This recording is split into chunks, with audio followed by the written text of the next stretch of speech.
The old map, brittle and smelling of forgotten dust, had promised a village. The reality offered only a deeper silence.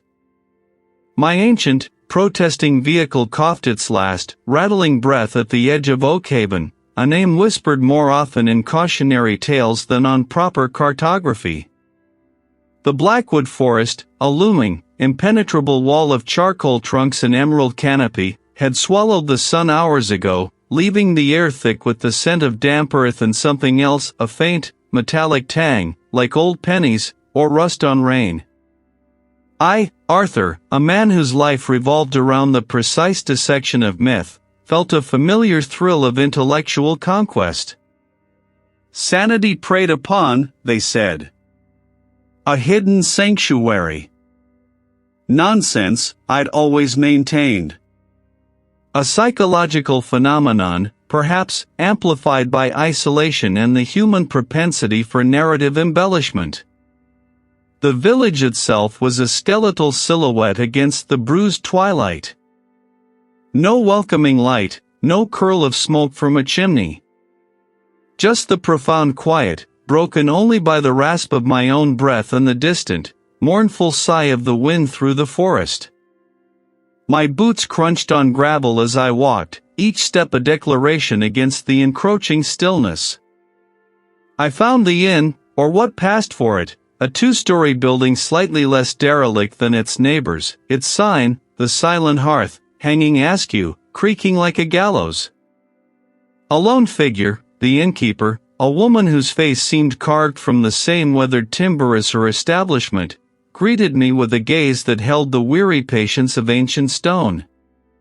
Her words were few, her eyes, however, spoke volumes, a deep, unreadable caution that prickled the hairs on my neck. I dismissed it as the natural reticence of a forest dweller, a consequence of solitude. The room she offered was small, smelling of disuse and something vaguely floral, like dried lavender long past its prime. I unpacked my research notes, my audio recorder, my notebooks, tools of the trade, bulwarks against the irrational. Yet, even as I meticulously arranged them, a faint, almost imperceptible murmur seemed to brush the edges of my hearing. A trick of the wind, I decided, or the settling of old timbers in a forgotten house. My first foray into the village proper, under the pale, indifferent gaze of a sliver moon, led me not to the fabled sanctuary, but to a structure that stood apart, larger and more robust than the others, the old schoolhouse. Its windows were mostly intact, though grimed with ages of neglect. The main door, surprisingly, was not locked, merely jammed, yielding with a groan that echoed through the deserted square. My flashlight beam cut through the gloom, painting transient paths across peeling paint and cobwebbed corners. I found myself in a school hallway during summer with wrong decorations.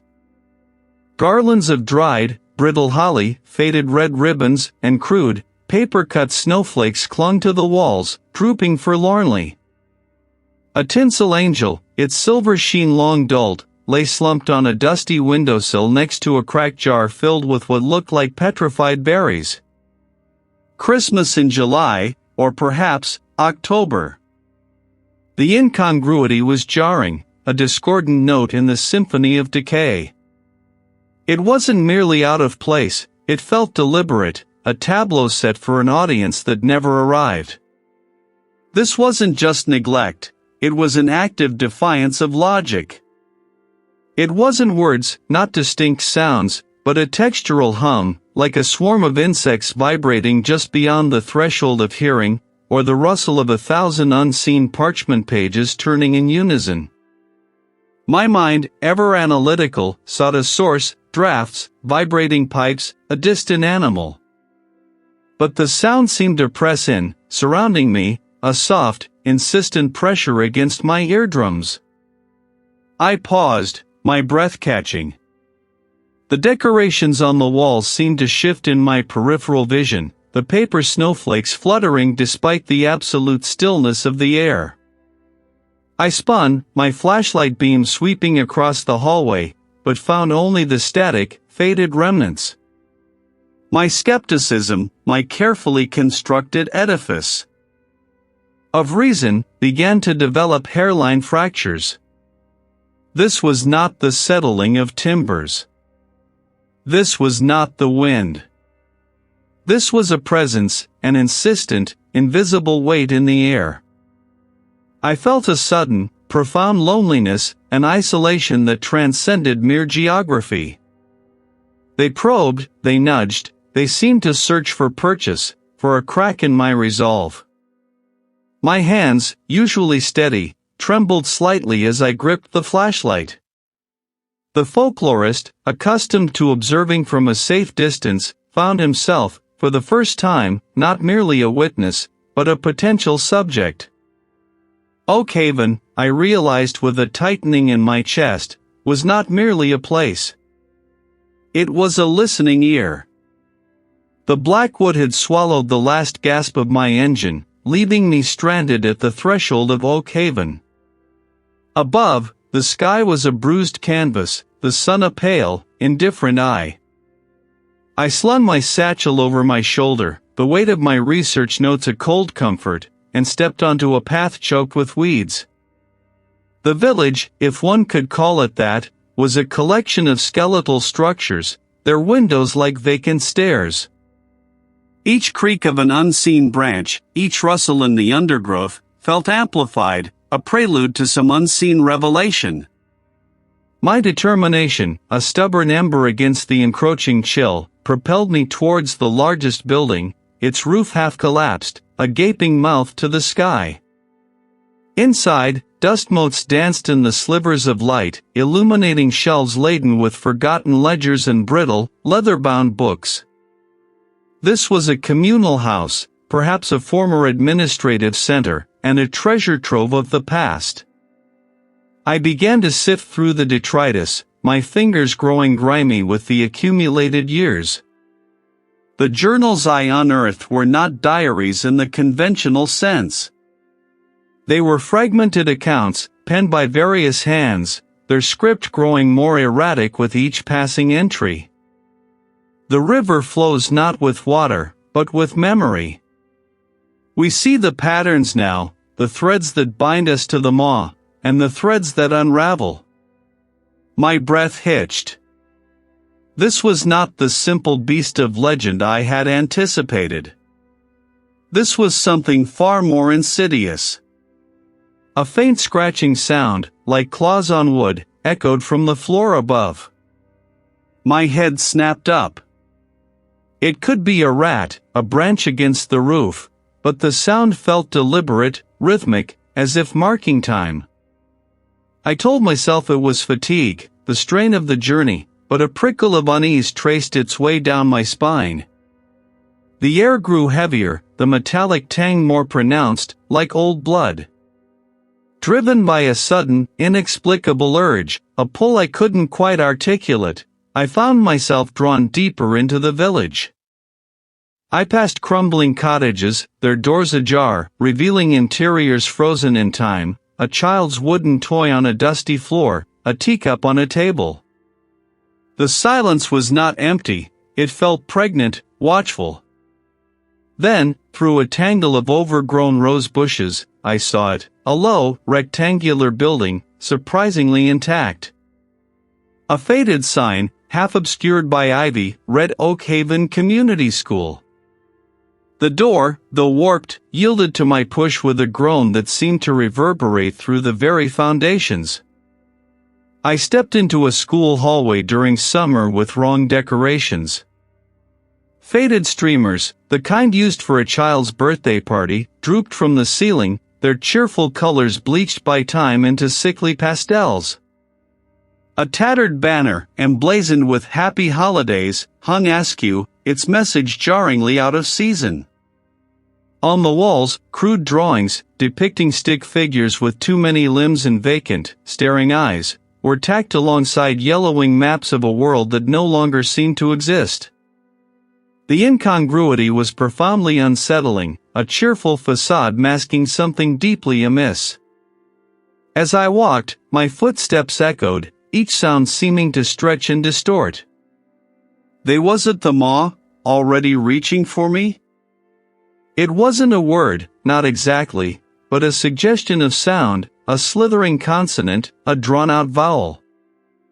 I spun around, my heart hammering a frantic rhythm against my ribs. Nothing. Only the dust motes and the unsettling decorations. Yet, the air in the hallway seemed to thicken, pressing against my eardrums. My vision blurred at the edges, the cheerful streamers seeming to writhe, the drawings on the wall to subtly shift. The stick figure's vacant eyes seemed to follow me. I squeezed my own eyes shut, then opened them again, forcing myself to focus. It was just an old hallway, abandoned, decaying. They were not speaking to me, but around me, about things I couldn't quite grasp, weaving a tapestry of forgotten fears. The journals had hinted at a psychological predation, and now, here, in this absurdly decorated hallway, I felt it. The maw wasn't a beast with teeth and claws, it was a sculptor of perception, an architect of madness. It didn't consume flesh, it devoured sanity, twisting the very fabric of one's mind until reality itself became a malleable, terrifying thing. The unraveling they spoke of in the journals was not metaphorical. It was literal. My own mind, my meticulous, skeptical mind, was the next thread it sought to pull. Panic, raw and unreasoning, seized me. This wasn't a hallucination, this was a manifestation, a direct assault. My legs felt like lead, my breath caught in my throat. The maw was here, and it was beginning its feast. I stared at the bruised canvas of the sky, the sun a pale, indifferent eye. A tendril of cold, sharp fear, unlike the intellectual unease I cultivated, coiled in my gut. This was not a myth to be catalogued, it was a presence. My determination, however, was a stubborn, brittle thing. I would not simply stand here and be consumed. My escape, I reasoned, would not be found on the main, overgrown track. The village, I now understood, was a snare, and its roads were the threads. I would seek a forgotten path, a rupture in the maw's fabric. Slinging my satchel tighter, I struck out, not towards the cluster of decaying homes, but along the perimeter, hoping to find a break in the dense, suffocating tree line. The forest here was different. Not merely old, but ancient, its boughs gnarled like arthritic fingers, its roots a visible, grasping network. The silence was not empty, but heavy, pregnant with unseen watchfulness. Every snap of a twig beneath my boot, every rustle of dry leaves, seemed amplified, a deliberate sound in a world holding its breath. The metallic tang in the air grew stronger, a coppery, almost bloody scent that made my throat constrict. My mind, usually a fortress of logic, began to fray at the edges, images of impossible geometries flickering in my peripheral vision. I pushed through a particularly dense thicket, branches tearing at my jacket, only to stumble into an unexpected clearing. Before me loomed a low, squat building, its windows vacant, dark eyes staring out from a face of peeling paint. A forgotten structure, perhaps, from Oakhaven's more populated past.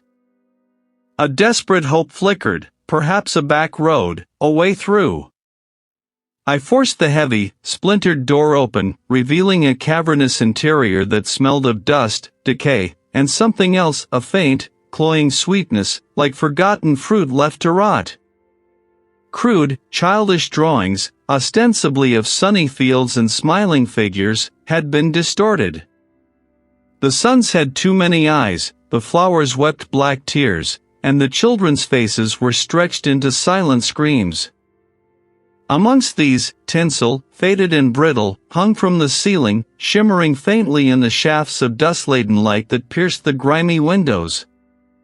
Paper snowflakes, yellowed with age, clung to the bulletin boards, beside faded construction paper hearts.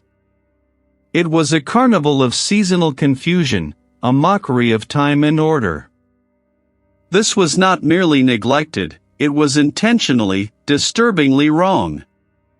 A low hum began to vibrate through the floorboards, a resonance that seemed to bypass my ears and settle directly in my bones. The light outside the grimy windows began to pulse, a slow, deep throb that painted the hallway in alternating shades of sickly yellow and bruised violet. The metallic scent intensified, now mingled with the cloying sweetness, creating a nauseating perfume. My breath hitched. The walls of the hallway seemed to undulate, the painted plaster rippling like water. The childish drawings began to shift, the lines of the screaming faces elongating, their eyes widening, following me. The hum intensified, a multitonal chord that swelled and receded, a sound that felt ancient, profound, and utterly alien. It was the sound of something vast stirring. Then, a voice, or perhaps a thought that was not my own, unfolded in the echoing space of my skull. It was not words, not language, but a cascade of pure concept, a crushing revelation of scale and indifference. You came seeking. You came to measure. But what can a drop of water comprehend of the ocean's depth? The air grew impossibly heavy, pressing down on me, squeezing the breath from my lungs. The floor beneath my feet felt less like solid ground and more like a membrane, taut and vibrating. The tinsel on the ceiling began to twitch, then writhe, each strand extending, growing, coiling downwards like silver tendrils. The mall was not a creature of tooth and claw, not a beast in the woods. It was the terrible, beautiful truth of existence beyond human comprehension, a hunger that devoured not flesh, but perception. My meticulously constructed world of facts and debunked myths shattered around me. The voice, now a chorus of impossible harmonies, filled my mind. You are a vessel. You are a bridge. You are a mouth. My vision blurred, the hallway dissolving into a kaleidoscope of impossible colors and shifting geometries. The metallic tang was now overwhelming, a taste of iron and ash on my tongue. My own thoughts became alien, distant, replaced by echoes of that ancient, hungry consciousness. I felt my grip on Arthur, on me asterisk, slipping, dissolving into the vast, churning maw of Oak Haven. My determination, once so fierce, now felt like a child's toy, easily crushed. The last thing I remember seeing clearly was my own reflection in a grimy window pane. A faint smile, not my own, stretched my lips. The metallic tang was delicious now, a feast for a newly awakened hunger. And deep within me, something vast and ancient stirred, ready to embrace its new form.